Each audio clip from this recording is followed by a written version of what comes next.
My son-in-law's family pushed my daughter into the icy lake as a joke. She hit her head on a rock and nearly drowned. As I screamed for help in desperation from the shore, they just laughed. "Stop the drama. She can swim," they shouted. And then they drove away. As the ambulance crew loaded her up, I called my younger brother and whispered, "They're heading home now. Do what you do best."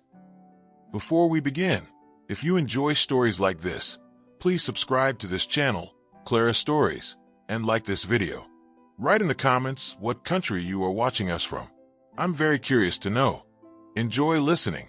The start of the story. The air that day at the Langford's Lake House on Lake Halcyon smelled of pine needles and fear. To everyone else, it probably just smelled of pine and the smoke from the grill that had long since cooled, but I always caught that second bitter undertone. I sat on a wicker chair on the porch, a little separate from the big table, and watched my daughter, Malia. She moved around, pouring aged scotch for her husband, Darius, and his father, Gregory, and laughing at their clumsy jokes. Her laughter sounded too bright, too strained, like that of a child terrified of punishment, trying desperately to prove she was good. My heart tightened with that laughter. Even after all these years, she was still trying to win their affection, the affection of people incapable of loving anyone but themselves. Their country estate matched their status, a huge soulless house of dark wood with massive picture windows that stared out at Lake Halcyon like cold, vacant eyes. The lawn was flawless. Not a single dandelion was allowed to grow. Everything was too perfect, too calculated, devoid of any warmth. Even the sun seemed different here. Its rays didn't warm. They just highlighted the glassy sheen of the water and the cold gleam of the expensive cars by the gate. I only came here for Malia. Every time she would talk me into it. "Dad, please come. They want to see the whole family. It's important to them." I knew in my heart it was important to her. She wanted to believe she had a real strong family. But looking at Gregory's self-satisfied face and Darius's perpetually mocking eyes, all I saw was a beautiful facade hiding rot. Gregory and Darius had been drinking heavily. Their forced merriment gave way to uninhibited aggression. They talked loudly, gesticulated wildly, and every movement they made radiated a feeling of absolute impunity. They were the masters of this place, the masters of their lives, and Malia was just another beautiful object in their collection. "Why is our little city girl Malia all bundled up?" Gregory thundered, fixing Malia with a heavy stare. She was wearing a thick autumn jacket and jeans. The day was cool, and a sharp wind blew off the lake. "Afraid of catching a cold, softy?" Malia smiled nervously. "It's just windy, Mr. Gregory." "Windy?" Darius scoffed, mimicking his father. "Back in my day, girls were swimming in October, and it did them good. They were tough. This is a greenhouse generation." I felt a cold dread settling inside me. I didn't like this conversation. It was like sharpening a knife, slow, methodical, full of anticipation. "Leave her alone," I said softly, but loud enough for them to hear. My voice sounded foreign on that porch, like the squeak of an old floorboard in a new house. Darius turned to me, a malicious spark flashing in his eyes. He hated it when I interfered. He thought I was just a crazy old man fussing over his daughter. "Elias Hayes, don't worry. We're just having some fun, right, honey?" He winked at my daughter. Malia nodded, forcing another smile. "Of course, Dad, everything's fine." But it wasn't fine. I saw Darius and his father exchange a look. It was their special look. Predatory, conspiratorial. It was how wolves look at a sheep before they attack. "Well, let's test how tough you are," Gregory suddenly declared, rising from the table. His massive frame cast a long shadow. "Darius, help me. We'll escort Malia down to the water for a little dip." "What are you doing?" I stood up too. My heart beat fast, like a trapped bird. "Gregory, stop it. This isn't funny." But they didn't hear me anymore. They grabbed Malia by the arms. She gasped in surprise, more from shock than fear. She still thought it was a game. "Darius, no. Daddy, let me go," she stammered, trying to pull away. But her laugh only morphed into a nervous giggle. She didn't want to spoil the mood or appear weak. They dragged her across the lawn toward the wooden pier. I hurried after them. "Stop right now. You're drunk. You don't know what you're doing." They ignored me. I was air to them, an annoying buzz. They hauled her to the very end of the pier, which jutted out over the dark, icy water. The lake looked black and bottomless. "Go on, city girl. Show us what you've got," Darius snarled. "No, please don't," Malia screamed. At that moment, she finally understood. She understood it wasn't a joke. Her voice held genuine horror. I ran toward them, trying to pull Darius away, but he shoved me roughly aside. I stumbled, nearly falling, and in that instant, with one last smug laugh, they pushed her. It all happened in a blink. My daughter's body, heavy with soaked clothing, vanished beneath the surface with a dull splash. Only dark ripples and a few air bubbles remained. Silence. 1 second, 2, 3. A silence that roared louder in my ears than any scream. Then they burst into loud, booming laughter, as if they had just witnessed a brilliant comedy. "That'll wake her up," Gregory said, wiping tears of laughter from his eyes. But Malia didn't resurface. I stood frozen, staring at the black water. My own scream was trapped in my throat. Finally, she came up just for a moment. I saw her pale, distorted face. A thin trail of blood ran down her temple, dark, almost black on her wet skin. Her eyes were empty, unfocused. She didn't scream, didn't thrash. She just stared into nothing. Then her body went limp again and began to sink slowly. That was when I finally screamed. It was an inhuman animal cry that tore from the depths of my soul. "Help! She's drowning." She hit her head. Darius and Gregory stood on the shore, unmoving.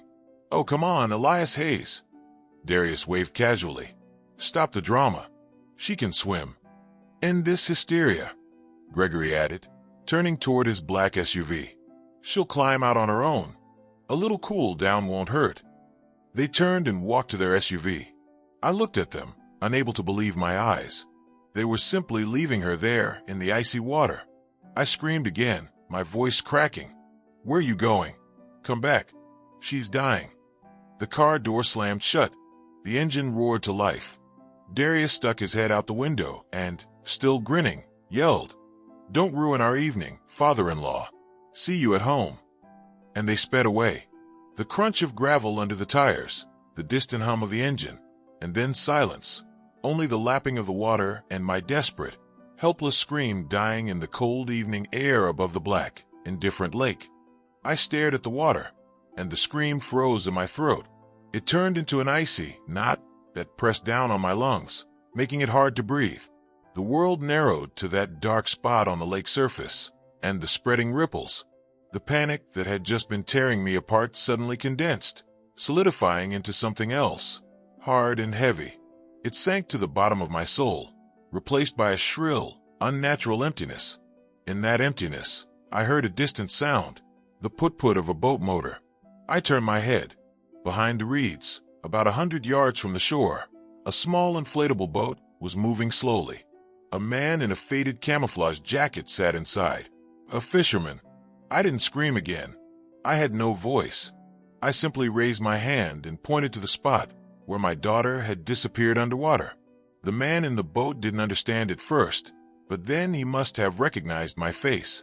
Something about my stillness, my frozen gesture, told him more than any scream could have. He turned the boat sharply. The motor howled, and the boat shot toward the pier, leaving a foamy trail behind it. He was there a minute later. "What happened?" he shouted. His face was weathered and serious. I couldn't answer. I just pointed at the water again. "There." I finally managed to nod.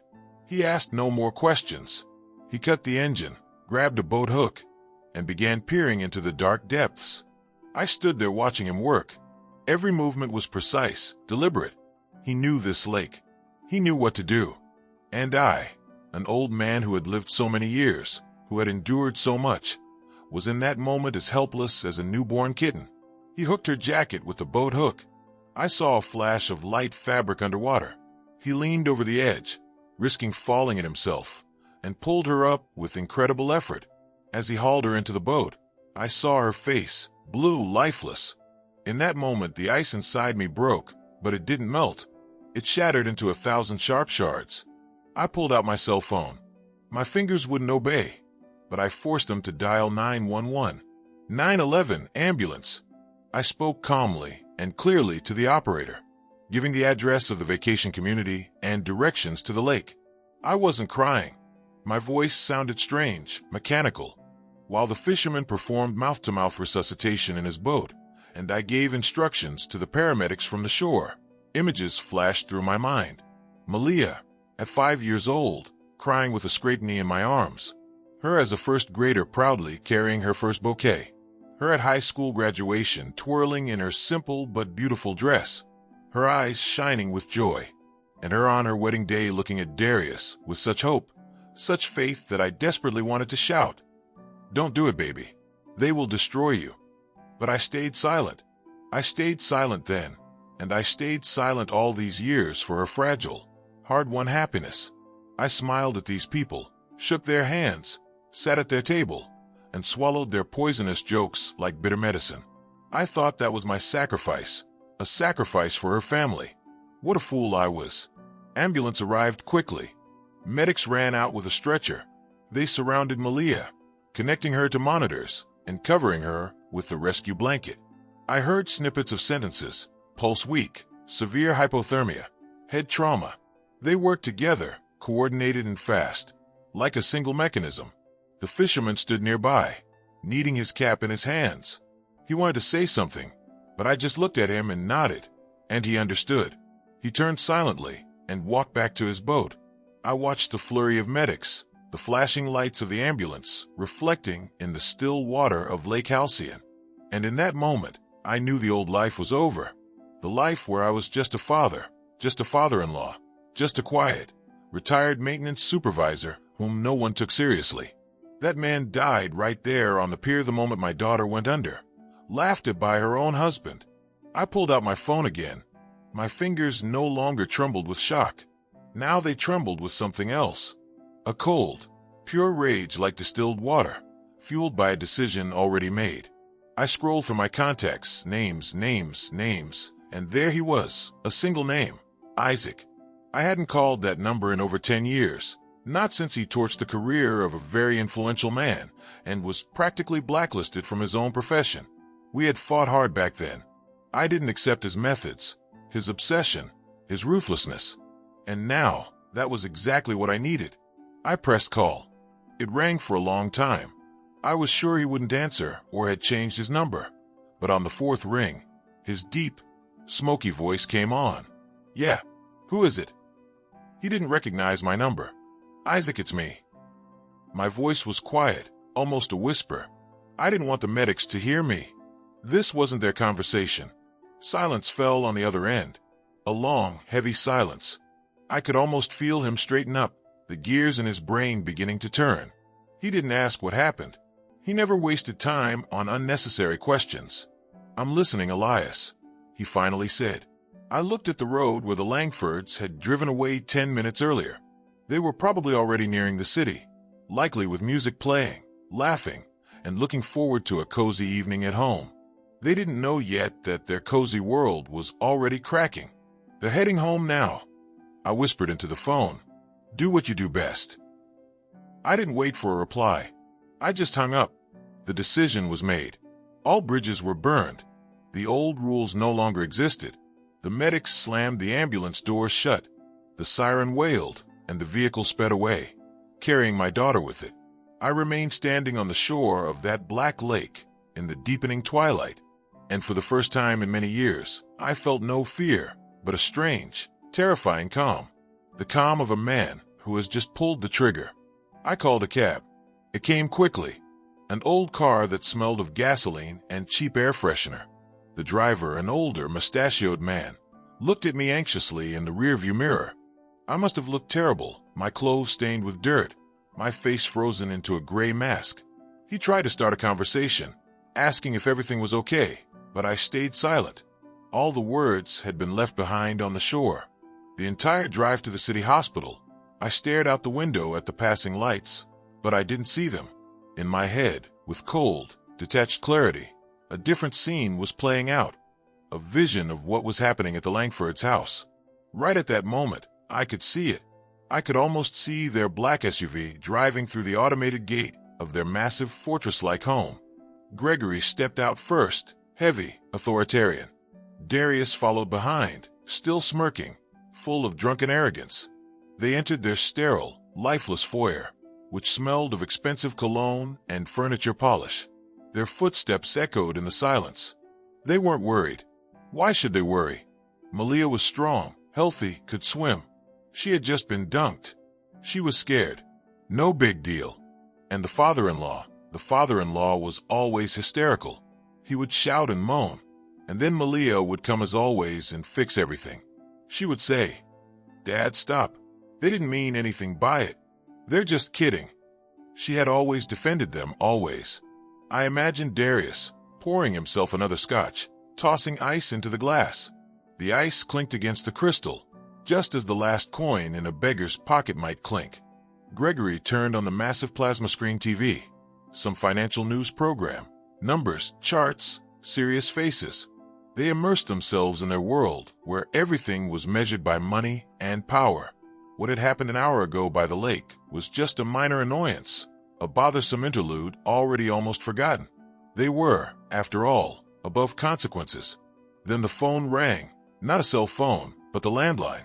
They kept it for the sake of seriousness. Gregory answered sluggishly, and I imagined his face change. Not from horror, no, but from annoyance. "Which hospital?" "ICU." "What nonsense." He listened, frowning, his lips pressed into a contemptuous line. "Yes, I'm the husband's father." "Yes, got it." And he slammed the receiver down. "What the hell?" he said to Darius. "Your wife is at the hospital. Looks like your father-in-law really did call the doctors. She must have played the drowning role a little too well." Darius grimaced as if he had a toothache. This was ruining his evening. It was an inconvenience, a problem that needed solving. And he hated solving problems. He loved creating them. The alcohol had already worn off a bit, leaving a dull headache and a sticky film of anger. He picked up his cell phone, found the number for my sweetheart, and called. I was sitting in the icy corridor of the emergency room when her phone vibrated in my jacket pocket. I took it out. The screen lit up with my love. What cruel irony. I stared at the words for a few seconds, then swiped the screen and held the phone to my ear. "Hello," Darius said in his voice. There was no fear or remorse, only tired irritation. "Babe, where are you? What did your father pull now?" They called Gregory and scared him. I remained silent. I let him talk. "Babe, are you listening to me? Stop sulking. Come home. Look, we got carried away. It happens." Then I answered. My voice was calm and quiet, like the surface of the lake after they had left. "She is alive." Silence fell on the other end. He hadn't expected to hear me. "Elias Hayes. Where is Malia? Put her on the phone. Come here. I need to." "Don't come here," I said just as quietly and hung up. I sat on the hard hospital bench, looking at the dingy walls and inhaling the scent of bleach and unfamiliar suffering. An hour passed, then another. The doctor came out, young, with tired eyes. He said the condition was serious, but stable. Concussion, hypothermia, water in her lungs. But she would live. She would live. Those words brought me no relief. They brought me certainty. The certainty that I was doing everything right. They allowed me to see her for 5 minutes. She lay there surrounded by cables, pale, small, in a huge hospital bed connected to machines that breathed and lived for her. She had a bandage around her head beneath which a dark red stain was visible. I looked at her and felt nothing but a cold, lean heaviness. The love hadn't disappeared. It had merely receded, giving way to something older and more terrifying. An instinct. The instinct to protect one's young at any cost. When I returned to the corridor, a surprise awaited me. A young nurse called to me. "Mr. Hayes, you have a delivery." She pointed to a vase containing an arrangement. No, not an arrangement. A huge, monstrous composition of white lilies. Their heavy, sweet smell, the scent of a funeral, filled the entire corridor. A white envelope was tucked between the flowers. I knew who it was from. I walked over and took the envelope. Inside, on expensive embossed paper, One sentence was written in calligraphic script. "My dear, let's not let your father's theatrics spoil our fun." I read it, then read it again. Not a single muscle moved in my face. I folded the note neatly and put it in my pocket with Malia's cell phone. This note wasn't an apology. It was a declaration of war. They not only regretted nothing, but they didn't even understand what had happened. They still thought it was a game, a performance staged by me. They still saw themselves as the directors. They didn't know that I had already changed the script. And in my version of this play, entirely different roles were cast for them. I turned to the nurse. "Please throw these away," I said, nodding toward the lilies. "My daughter is allergic to them." The nurse looked at me, confused, then at the luxurious flowers, then back at me. Pity and incomprehension mixed in her gaze. She probably thought I was insane with grief. She nodded and walked away, and I was left in the corridor, which, without that screaming white spot, now seemed even grayer and more faceless. I spent the night at the hospital on a hard chair outside the ICU door. I didn't sleep. I stared at the white door behind which my daughter was fighting for her life, and I planned. But these weren't the thoughts a father usually has in such a situation. I didn't pray, didn't cry, didn't replay the events in my mind. I plotted. I knew Isaac was already working. I knew my brother. My short phone call was not just a plea for him, but a signal. A signal he had been waiting for all those years of obscurity, without knowing it. Isaac was like a hound that had been chained too long. In the past, he had been the best investigative journalist I knew. He saw through people, sniffed out lies like a predator smells blood. He knew how to find threads others wouldn't even dare to pull. But his methods were too harsh, too reckless for the glossy world of major journalism. He didn't play by the rules. He cut open sores without caring who he splattered with a pus. And one day he touched the wrong man. His career was destroyed. He was fired, lost his press credentials, became an outcast. He retreated underground, scraping by with small freelance jobs, writing under pseudonyms. But he hadn't lost his edge. I knew that, and I also knew where he would start. He wouldn't dig in the present. That was too trivial for him. Arguments, drunken outbursts, family squabbles. That wasn't his level. Isaac always looked for the root, the cause. He would dive into the past of Gregory Langford. The morning brought the smell of hospital coffee and good news. Malia was moved to a regular room. She was conscious again. The doctor said it was a miracle. I knew it wasn't a miracle. It was her will to live. My girl had always been a fighter. She had just been fighting on the wrong side for too long. I walked in. She lay there, her head turned to the window. She was very weak, barely speaking. "Dad," she whispered. I took her hand. It was cold. "I'm here, baby. I'm with you." She looked at me, and tears welled up in her eyes. "Did he call?" "Darius." I didn't lie to her. "Yes, and he sent flowers." "What did he say?" A faint, dying hope was in her voice. I looked her straight in the eye. "He said I was being dramatic." She didn't answer, just turned back to the window, and a tear slowly ran down her cheek. Just one.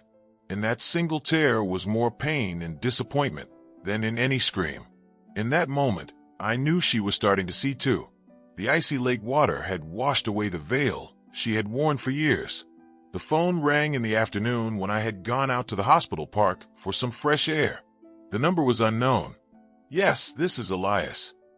Isaac's voice was hoarse and tired. He hadn't slept all night. I knew it by the way he spoke the words, as if rolling hot stones in his mouth. "I have something for you," he said. He didn't beat around the bush. "I found some old archives. 22 years ago.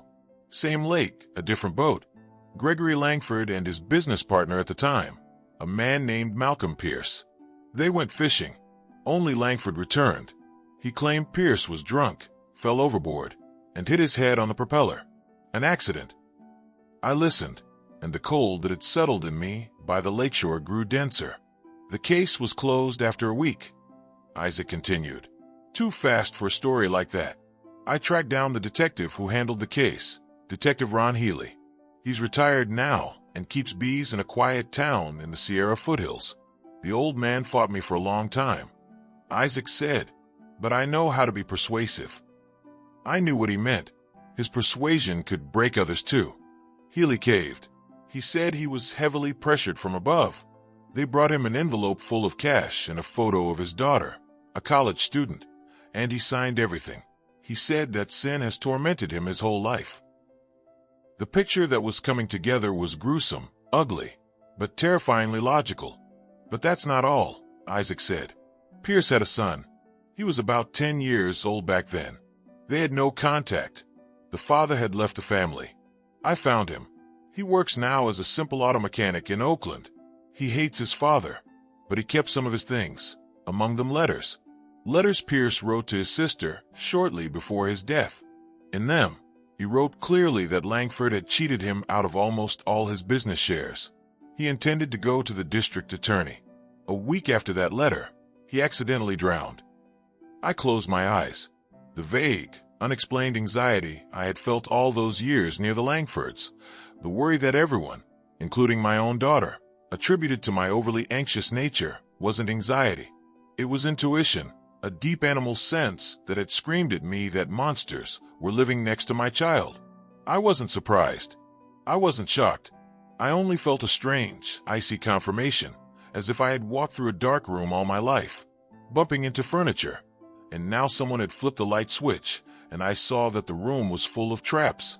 What now? I asked. My voice was perfectly calm. Now we have leverage, Isaac replied. They think this is a family dispute. They don't know we're playing a different game. He was right. This was no longer a reaction to their act. It was no longer the revenge of an injured father. It was an act of restoring justice, the justice that had been sunk with Malcolm Pierce's body in that same lake 22 years ago. I was ready to go all the way. Now I not only had the right, I had the evidence. I hung up and sat on the bench in the hospital park for a long time. The autumn sun shone faintly through the bare branches of the trees, but it didn't warm me. I looked at my hands. They were no longer trembling. They were steady.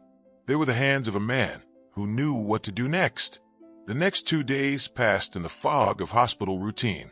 I brought Malia broth that I made on a small electric burner right in the room, helped her walk to the bathroom, and read to her from Baldwin and Morrison. We barely talked about what happened. Words weren't necessary. Something new, fragile but genuine, developed between us, a silent understanding. She no longer tried to justify them.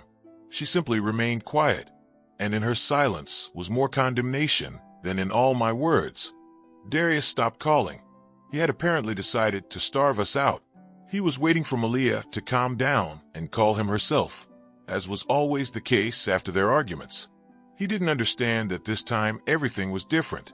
He was still playing his game by his rules in his small, cozy world where he was king. He didn't know that outside his world, the clouds were already gathering. The climax came on the third day. I imagine it like this. Gregory Langford is sitting in his huge office furnished with dark oak and leather. Perfect order on his desk, an expensive pen, a notebook, several phones. He schemes the morning stock report on CNBC. He is calm. He has the situation under control. The family annoyance with his daughter-in-law barely bothers him. That's Darius's problem. Small, everyday, solvable. Women always cause trouble. You just have to show toughness. And they crawl back and apologize on their own. At that moment, one of his phones rings, the one without caller ID, the line for particularly sensitive conversations. He sees who's calling, and a satisfied smile appears on his face. It's an old friend, an important man from the regional administration, Mayor Jim Dalton, a man he had helped solve problems for many years, a man who owed him a favor. Jim Dalton, pleased to hear from you, he says in his velvety, confident voice. To what do I owe the honor? But on the other end, he hears no friendly greeting, only a dry, cold, almost hostile tone. Gregory, I need to speak to you seriously and not over the phone. Gregory frowns. He doesn't like this tone. It disrupts the accustomed order of things. Did something happen? Something happened. The voice on the phone grows harder. A man was here today. He claimed to be a journalist, though he looked more like a district attorney, very persistent. Internally, something constricts in Gregory for the first time. A cold, unpleasant lump. And what did he want? he asks, trying to keep his voice indifferent. He wanted to talk about that 22-year-old case, the case of a certain Malcolm Pierce. He asked very unpleasant questions about the boat, about the money, about your argument with him the night before he died. He knew details that only 3 people could have known: you, me, and the deceased Detective Healy. The office, which a minute ago seemed like a bastion of his power and stability, suddenly begins to narrow. The air grows thin. He remains silent. Gregory. Jim Dalton continues, and there is no hint of old friendship in his voice, only steel. I covered this story up once. I will not do it a second time. My reputation is more important to me. I advise you to solve this problem quickly and make sure my name doesn't show up in it again ever. Do you understand me? And he hangs up. Gregory Langford sits in silence. The stock report on the monitor appears to be a senseless jumble of numbers. He looks at his hands, the same hands that pushed my daughter into the icy water, and for the first time in many years, he feels them begin to sweat. He doesn't immediately understand. His brain, accustomed to direct threats, tax audits, hostile takeovers, can't reconcile the facts. Some journalist, an old case, what was the connection? He calls Darius. Darius stumbles into the office, relaxed, with a faint residual scent of alcohol. He spent the morning at the gym and then at a bar. He's still waiting for a call from Malia. What's wrong? He asks sluggishly. Gregory looks at his son, stares long and searchingly, and in his empty, self-satisfied eyes, he suddenly sees not his heir, but the source of all his problems. Your father-in-law, he says slowly, deliberately. Did he say something?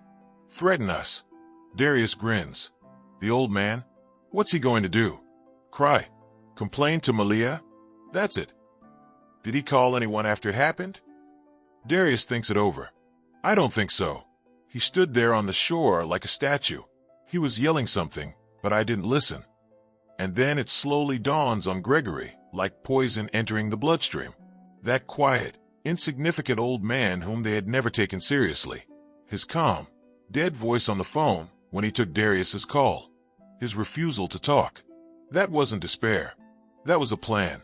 He leaps up, going to the window. His world so solid, so unshakable, built on money, contacts, and other people's fear, begins to wobble. He understands that this wasn't about a family dispute, and not even about a drowned daughter-in-law. It was about what happened 22 years ago on the same lake. Someone had dug up the grave he had so carefully cemented over, and he knows who did it. Not her herself, of course. She just pressed the button. She pulled the cord. The call she made from the shore wasn't to the ambulance or the police. It was the call to the executioner. She has a brother, he says dully, more to himself than to Darius. Isaac Hayes. Journalist. Ex-journalist, rather. I'd completely forgotten about him. Darius looks at his father, confused. He doesn't grasp the scale of the catastrophe. He's still thinking about his wife, the inconvenience, the ruined evening. But Gregory has already understood everything. He has understood that the grenade he himself placed in that quiet man's hands was already unpinned. And all these years, I had just been holding the safety lever. That day on the lake, I let go. He snatches the phone. He begins calling everyone whose numbers were saved in the separate encrypted memory of the phone. People who had been fed by his hand for years, who owed him their position, their wealth. He calls, and his voice, normally authoritative and calm, cracks hoarse. He demands, threatens, pleads. He tries to start the usual mechanism, the mechanism of suppression, the mechanism of erasing inconvenient truths, but the mechanism fails. On the other end, he hears confusion, cold politeness, and more often a short dial tone. His world no longer obeyed him. The people who had laughed ingratiatingly at his jokes yesterday now pretended not to recognize his voice. The ship had sprung a leak, and the rats were the first to feel it. They didn't just run. They tore up the ropes that tied them to him, so he wouldn't drag them down to the depths. Darius stands pale and bewildered in the middle of the office. For the first time, he sees his father, this monolith, this unshakable titan, so out of control. And fear, genuine, sticky animal fear, begins to seep into his soul too. He suddenly understands that the joke at the lake was more than just cruel play. It was the trigger for something terrifying, the full scope of which he can't yet grasp.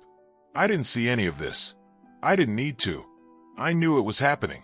I felt it from a distance, just as one feels the approach of a thunderstorm through the change in air pressure. But I felt no gloating. I felt no satisfaction. I only felt a cold, detached calm. The process had been set in motion, and now it was running its course, obeying its own relentless laws. That day, Malia was significantly better. She could already sit up in bed, propped up on pillows. Color had returned to her face. We talked a little, and then she fell asleep. For the first time in days, it was a peaceful, deep sleep. I left the room, so as not to disturb her. I didn't want to wander the gloomy hospital corridors, and I remembered that on the ground floor, in the old wing, there was a library, a small room forgotten by everyone that almost no one entered. I had worked as a maintenance man at a public library for 40 years before I retired. That was my world. A world where everything is ordered, where every book has its place, where silence and wisdom reign. I found it. A door with an old peeling sign, library. I stepped inside. The room was small, dusty, with a high vaulted ceiling. It smelled of old paper and oblivion.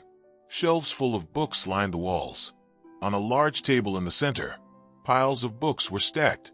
Books that someone had borrowed at some point, but never returned to their proper place. Chaos reigned, and I began to work.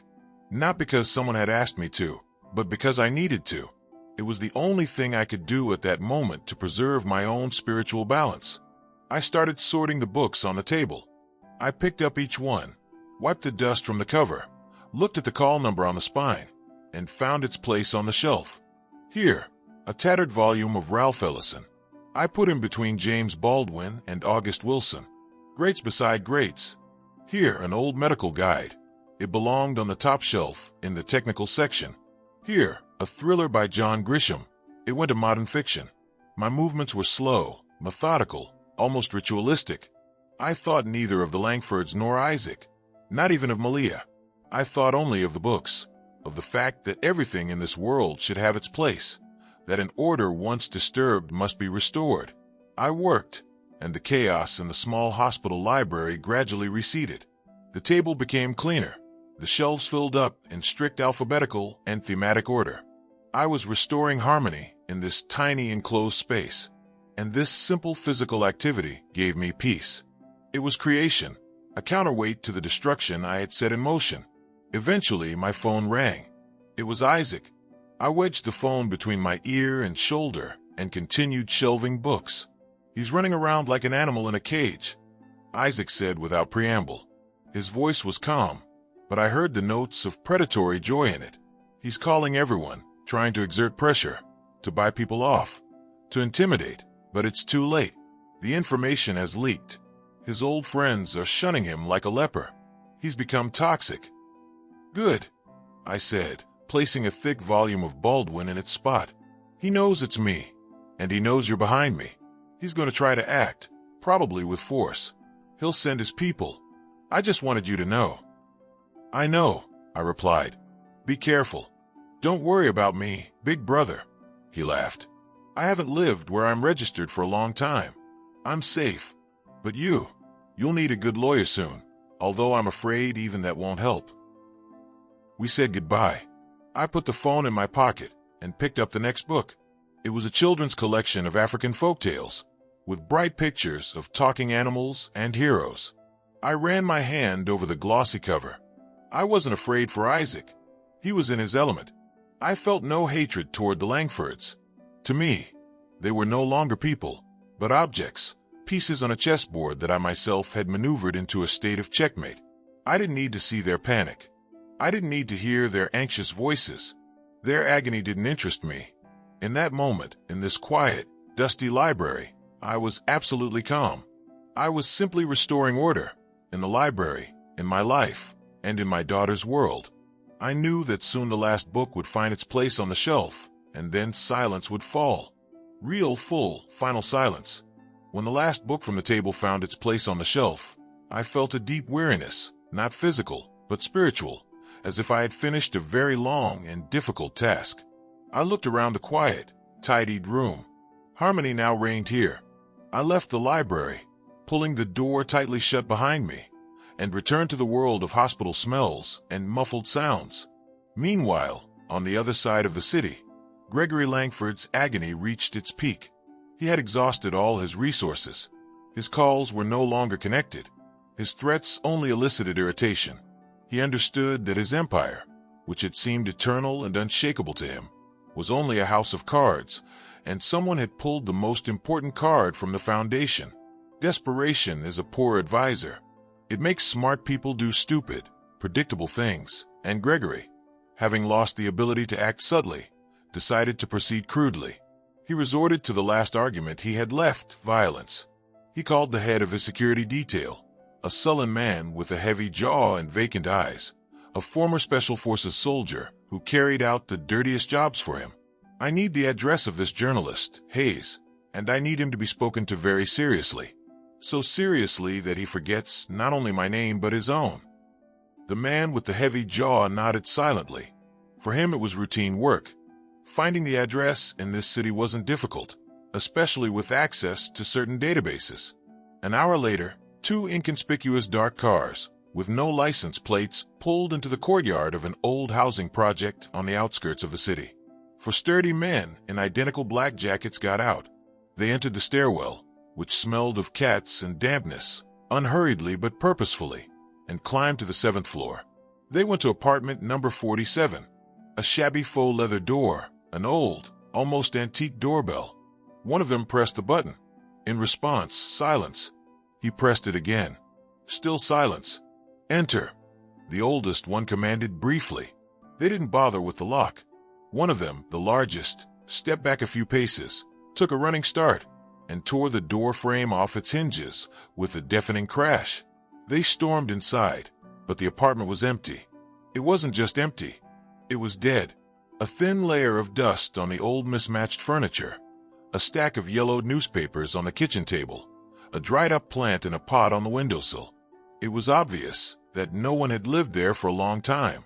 They had walked into a trap, a simple one, but humiliating precisely because of its simplicity.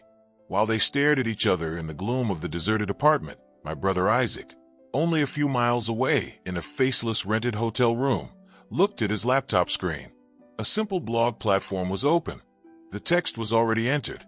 The headline glowed in bold, defiant letters.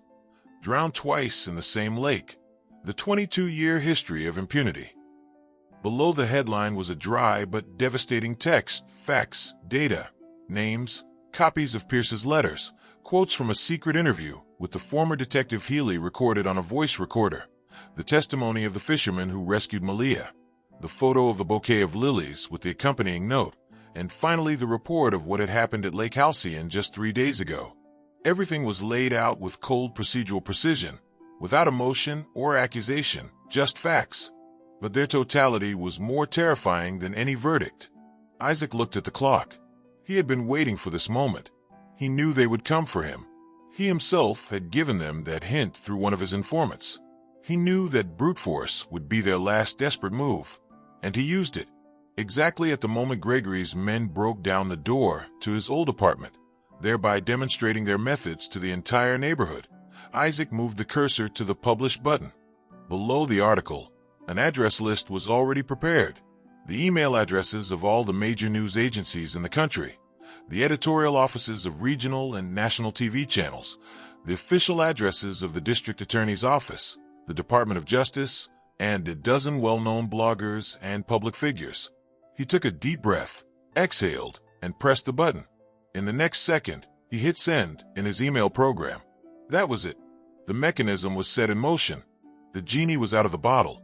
For the first few minutes, nothing happened. But then his cell phone, which lay next to him on the table, began to vibrate. First one call, then a second. Then it vibrated nonstop. Journalists, smelling blood, pounced on the prey. The story that Gregory Langford had so carefully tried to bury didn't just come to light, it exploded. The attempt at physical intimidation, the broken apartment door, all of it became not a refutation, but a confirmation. It turned an investigative report into a crime story. The story instantly went viral. Dozens of websites picked it up. It spread across social media like wildfire. Within a few hours, the name Langford went from being a symbol of success and respectability to a synonym for corruption and cruelty. Their final desperate attempt to silence the truth only caused the truth to scream louder, so loud that everyone could hear it. They wanted to put out a spark, but instead, they caused a wildfire. And now, all that remained for them was to stand and watch the flames consume their world. Isaac turned off the phone and the laptop. He stowed them carefully in his bag, stood up, and went to the window. Outside, the city bustled, indifferent, gray, and endless. His work was done. Now other forces would take over, larger, slower, but relentless.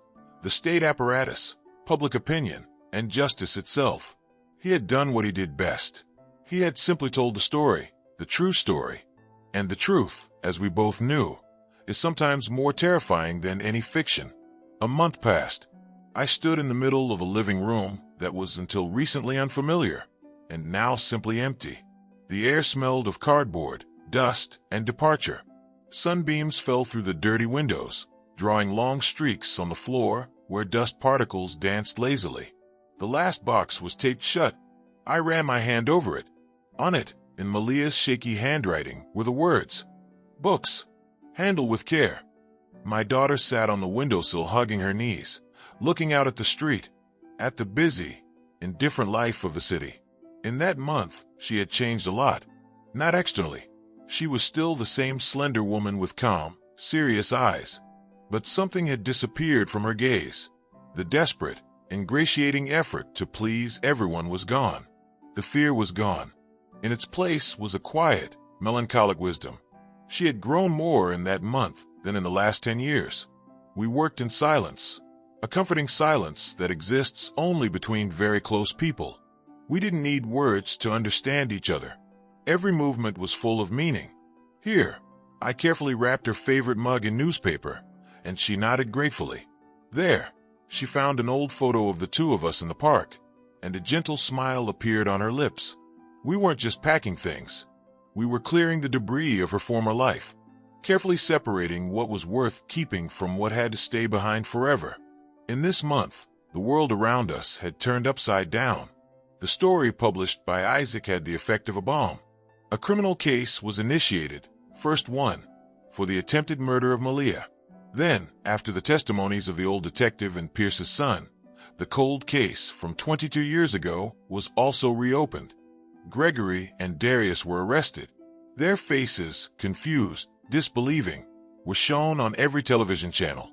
Their business empire collapsed. Partners turned away. Accounts were frozen.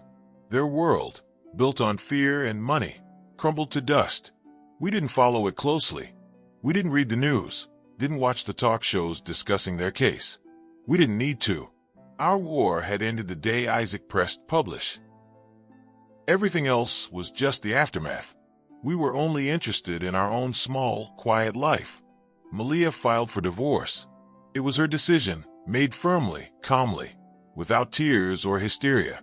Darius tried to write her long letters from jail, full of remorse and love. He suddenly remembered how much he loved her, how much he needed her.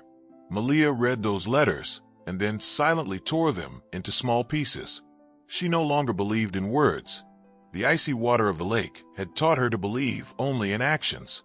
And now, the last box was taped shut. The chapter of that life was closed. Malia jumped off the windowsill and came over to me. She looked around at the empty walls and the bare floor. Nothing connected her to this place anymore. "Where are we going now?" she asked.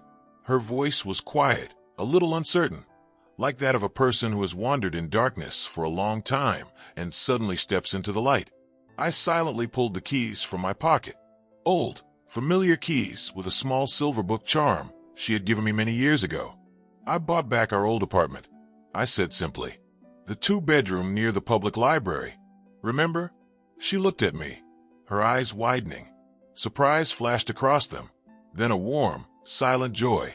The apartment, small, 2 rooms in an old brick building, creaking hardwood floors, high ceilings, and a big window in her room that looked out onto a quiet green courtyard. That was the place where she grew up, the place where we had been happy. I had sold it when Malia got married. to help them with the down payment on this big, empty house. I had regretted it all these years, and now I had our home back. I put the keys in her palm. "We'll have to renovate," I said. "But the walls are still standing, and so are our stories. I think we have an unfinished story there. It's time to write the ending." She squeezed the keys in her hand, and for the first time in a long while, I saw a genuine smile on her face. Not forced, not strained, but real. "Yes, Dad," she said. "It's time." We left the apartment without looking back. I closed the door behind us and left the key in the lock. We didn't need it anymore. We walked down the stairs. Outside, a moving truck and my old taxi were waiting. I got behind the wheel. Malia took the seat next to me. We drove through the city, illuminated by the evening sun. I looked at the road, and for the first time in many years, I felt no fear of the future. I knew we would make it. My freedom wasn't that my enemies were punished, nor that I was finally believed. My true freedom was sitting beside me now, my daughter, alive and free. She was looking out the window at the passing houses, and the evening sky was reflected in her eyes. Freedom is the safety of your child, and the quiet, simple possibility of starting over in a small apartment near a library where unfinished stories and unread books wait for their moment. And now, we had time ahead of us, a whole life to read them all. This concludes the story of Elias Hayes, a story about quiet strength, a father's love, and the kind of justice that sometimes comes not through loud courtrooms, but through a single phone call. When I look back now, the memories of that night at Lake Halcyon no longer haunt me the way they used to. They have settled, heavy and still, like silt on the lake bed. I can see everything clearly now. The moment Malia disappeared beneath the water, the laughter echoing across the pier, and the cold decision that followed. I understand that there was no other way. I had spent years living as a man of peace, avoiding confrontation, believing that goodness and patience could change people. But there are evils in this world that don't respond to kindness, only to reckoning. The day we moved back into the old apartment, the air was filled with dust and the faint smell of nostalgia. The building was the same, old red bricks, creaky stairs, and a door that stuck slightly when pushed. But it felt new again, like we were stepping into a story that had paused years ago and was waiting patiently to be resumed. We worked side by side, painting walls, fixing shelves, scrubbing the floors that once echoed with Malia's childhood footsteps. Every sound, every corner, carried memories. The tiny table where she had done her homework, the windowsill where she used to sit and read in the sunlight, the marks on the wall where I had measured her height each birthday. Now she moved through those same rooms like a woman reborn, quiet, reflective, stronger than ever. The bruises on her body had faded, but the scars inside were still fresh. Yet there was no bitterness in her eyes, only a deep awareness of truth. Sometimes at night, when the city lights flickered outside, she and I would sit by the window, sipping tea in silence. We didn't need to talk about what happened. The lake, the betrayal, the justice, all of it was behind us. What mattered was the stillness between us, the peace that had taken its place. News about the Langfords continued for weeks. Their trial became a national spectacle. Gregory was indicted for 2 counts of murder, one recent, one reopened after decades of cover-up, and for obstruction of justice. Darius faced charges of attempted murder and conspiracy. I never attended a single hearing. I didn't have to. Isaac kept me informed in short, efficient messages. The evidence stuck. Pierce's son testified. Healy's confession went public. Each message was another piece of the crumbling wall. The men who had laughed while my daughter sank beneath the water were now surrounded by the very forces they once controlled. When the verdict finally came, life sentences for both, I didn't celebrate. There was nothing to celebrate. Justice isn't joy, it's restoration. It's the quiet closing of a circle. Isaac came to see us not long after. He hadn't changed much, still tall, wiry, his sharp eyes glinting with that same dangerous intelligence. But there was something gentler in him now, too, a weariness that only truth-tellers carry. He stood in our new kitchen, holding a cup of coffee, looking out the window. "You did what had to be done, big brother," he said finally. "I just gave the world the evidence, but you lit the fuse." I didn't want revenge, I told him. I just wanted them to stop laughing.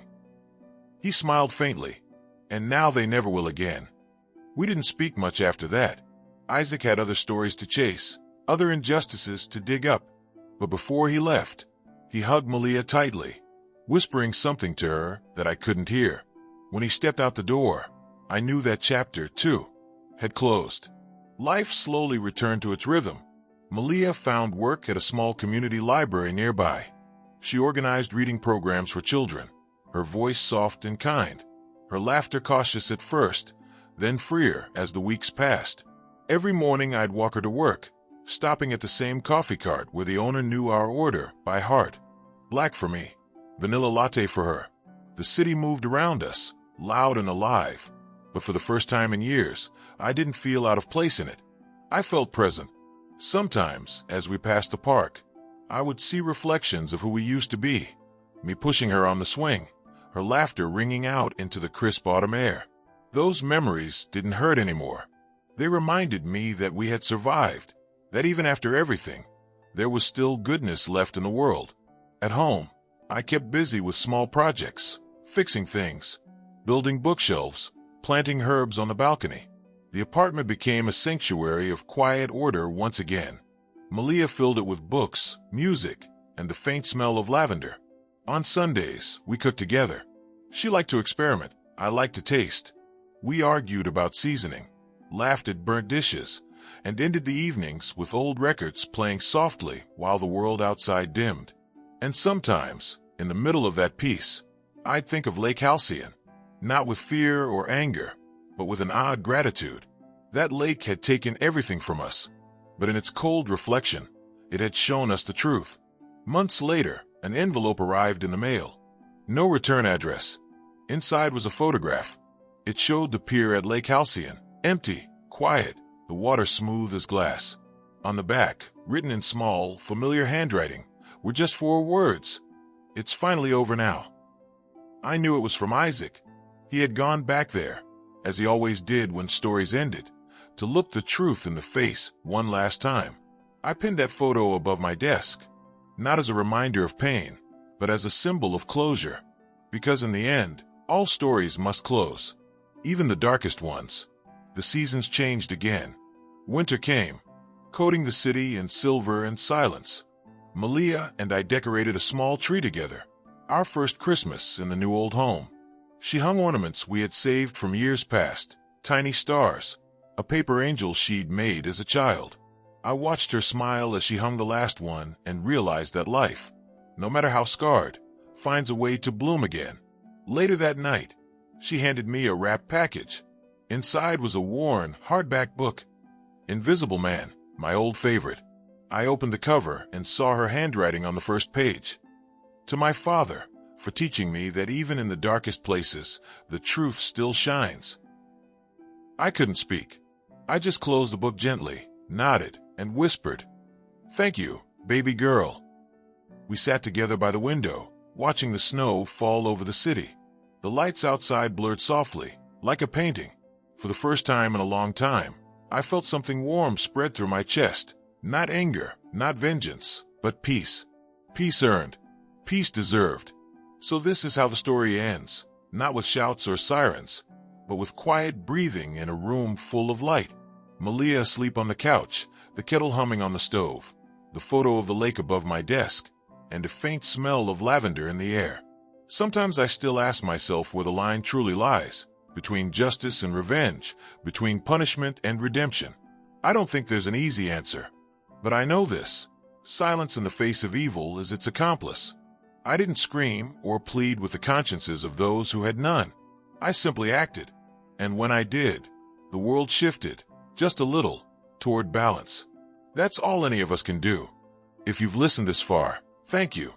I hope you remember this story, not for its pain, but for its truth. Because truth, no matter how deeply buried, always finds its way to the surface.